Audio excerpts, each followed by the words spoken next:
29 तारखेला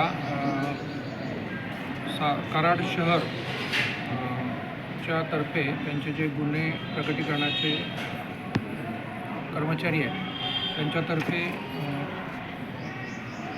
श्रेयस श्रीरंग पवार उर्फ पिल्ल्या याला एक पिस्टल आणि 2 जिवंत काडतूस याच्यासहित पकडलेलं आहे।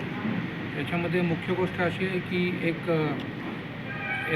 एक मोबाईल शॉपी SS येथे अखिल नलावडे याचा एक मृत्यू झाला होता। त्या गुन्ह्यामध्ये जे आरोपी आहेत अजिम मुल्ला याला मारायचं होतं आणि हा जो मयत आहे त्यातला अखिलेश नलावडे याचा हा मित्र आहे श्रेयस पवार आणि त्याचा बदला घेण्याकरता अशी त्याची इच्छा होती।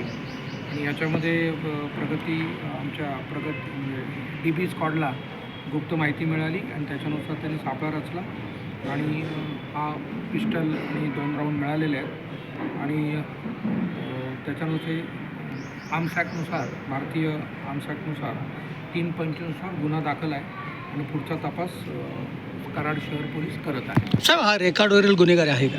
नाही, याच्याविरुद्ध आधीचे कोणतेही गुन्हे नाही आहेत। याच्यासोबत अजून कोणी साथीदार वगैरे आता आहे हे त्याबाबत काय? तपासाचा भाग आहे। याच्यामध्ये आम्ही PC घेऊ।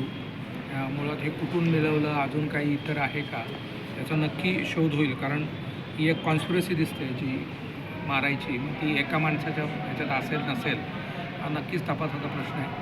पिस्टल कोणी दिलं, कोणी मदत केली, कुठून आणलं, इतर काही गोष्टी आहेत ते नक्की आपल्याला पुढच्या तपासात लक्षात